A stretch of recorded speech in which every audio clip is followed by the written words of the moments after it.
Hello, my name is Katrina Cruz, and this is my presentation on Grant Wiggins. Grant Wiggins was born in 1950 and passed away recently in 2015. He was married and had 4 children, and he played in a band called the Has-Beens. He was the president of Authentic Education, which was in the business of espousing his idea of understanding by design, which is what we'll be looking into today. As for his educational experiences, he had a BA from St. John's College in Annapolis. He went and got his doctorate in education from Harvard University. He spent 14 years teaching English and philosophy and coached pretty much every sport under the sun at the secondary level.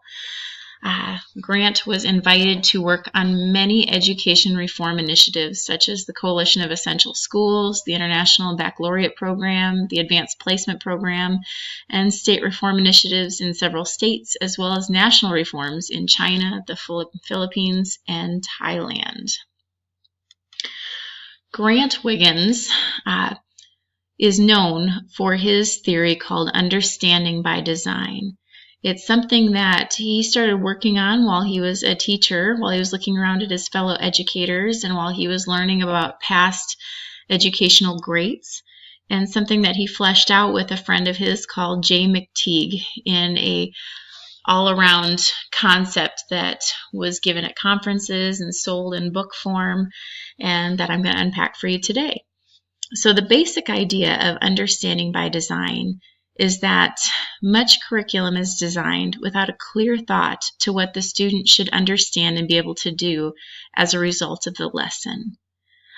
It's the idea that we've all seen it. We teach something and everybody gets decent grades on the test, or maybe they don't even, and you're confused about that. Or 2 months later, you go ahead and teach something that correlates to something you taught back then in that previous unit, and the students can't manipulate that information to apply it to the new situation. And so you realize that something fell apart in there, that understanding was missed, or that they didn't get a complete grasp of the concept. And so while Wiggins was watching this happen on the secondary level and noticing that students just, that understanding was not occurring, or that it was being halted in some manner, he decided to come up with this understanding by design, this way of making sure that what we want to communicate is what the students are actually hearing. So what he did was come up with this plan that says that effective curriculum development reflects a 3-stage design process called backward design. And these 3 steps, they're pretty easy to understand. The first one is set your goals. Clarify the understanding that the student will have, the essential questions that will be asked in the lesson. So you're going to sit down and you're going to say exactly what is it I want them to learn. Or when it comes to essential questions, which was a favorite thing of Grant Wiggins to clarify, was essential questions. He wanted to know, what questions do you want the students to be able to answer, and answer well by the end of that unit? The second stage was to actually plan the assessments, plan the tests, plan the quizzes that will be utilized to determine understanding has taken place.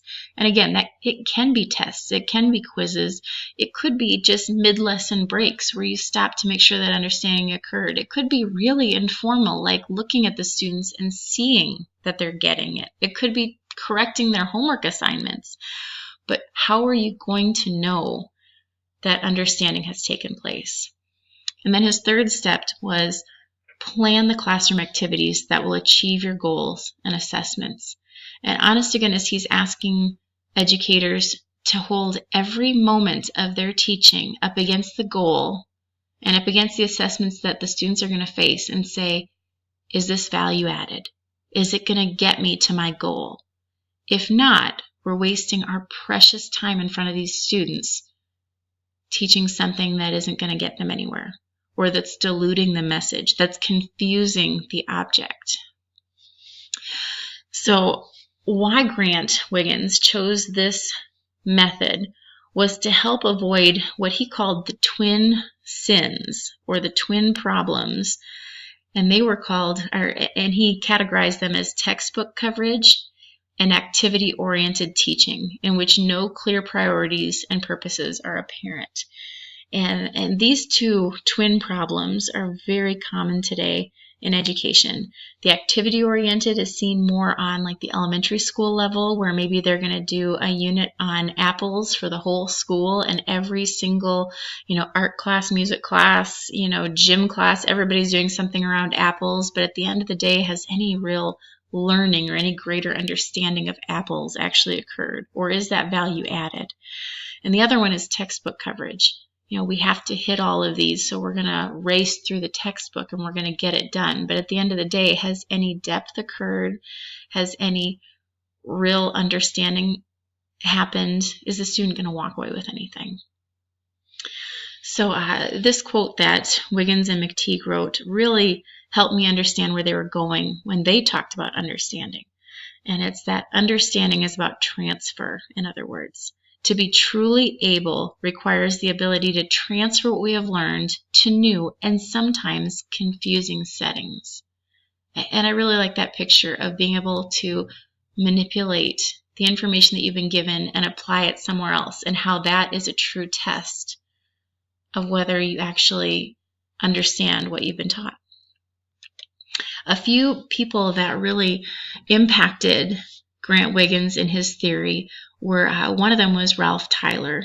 And this is a quote of his from 1949. "The purpose of a statement of objectives is to indicate the kinds of changes in the student to be brought about so that instructional activities can be planned and developed in a way likely to obtain these objectives." Again, it's just that idea that we need to set our goals and figure out what kind of changes we want in our students before we even start planning our lessons. And this idea really motivated Grant Wiggins and pushed him to find new ways. The same kind of theory here with George Polya, where he said there's a certain psychological difficulty in turning around and going away from the goal and working backwards. Yet it does not take a genius to solve a concrete problem working backwards. Anyone can do it with a little common sense. We concentrate on the desired end. We visualize the final position in which we would like to be. From what foregoing position could we get there? And this question, this thought, really motivated Grant Wiggins and Jay McTeague to really think about that. How can we get our educators to think backwards and to really plan successfully our lessons? These were two of the major theorists that really impacted Grant Wiggins, but I would also like to mention that Plato played a part in there, and also Piaget, especially Piaget, when he talks about misconceptions that students can have because of their schema, their experiences that they've already had, and how they take a new experience and they compare it to their old experiences and they try and make it fit. And that's where misconceptions can occur. And Grant Wiggins really encourages, through understanding by design, to ferret out the misunderstandings that your students are going to have, to think actively about those and plan for them in your lessons. And I thought that was a neat side avenue where he pulled in some of the information that he'd gained from Piaget. I thought that was pretty neat. Some of the implications of understanding by design in our 21st century classrooms, it's pretty huge. Understanding by design has been used vastly. 250,000 educators own the book. 30,000 handbooks are in use. 150 university education classes use the book as a text. 20,000 educators use his website and his exchange to help with their ideas. The state of Virginia adopted core elements of it in teaching, or in developing a teaching guide. The International Baccalaureate Program uses a modified form of understanding by design, and the states of New York and Texas wrote their curriculum guide to social studies using understanding by design ideas and terms. But me personally, I think the implications are huge for my future classroom.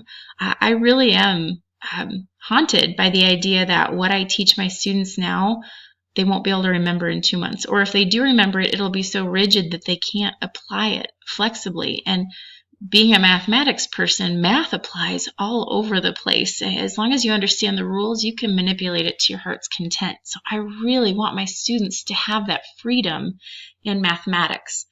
So I intend to use it to help reverse design my lessons and continually assessing where I'm at in my lessons.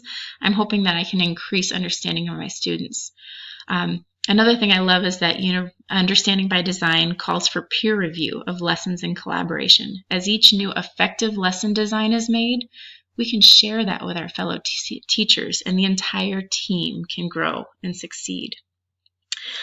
Finally, I just want to cap it off with a couple criticisms of the theory. One critic has said that it narrowly defines content and leaves no avenue for pursuing teachable moments outside of the meticulously designed curriculum.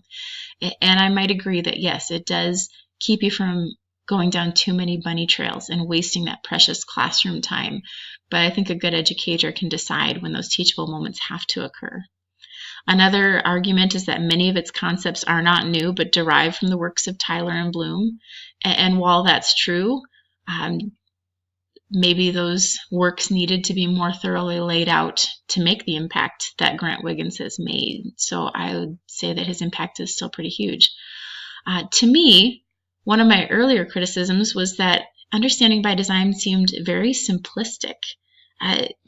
Did those 3 steps, set your goals, establish your assessments, and then make your plan, did it really need an entire book? Does it require going to conferences, going to the website, all those things?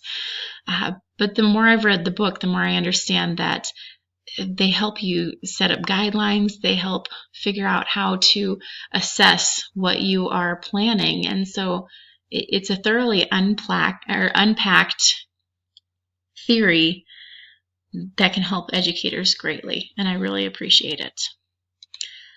I really appreciate you sitting through my lesson, and I thank you so much. Have a great day.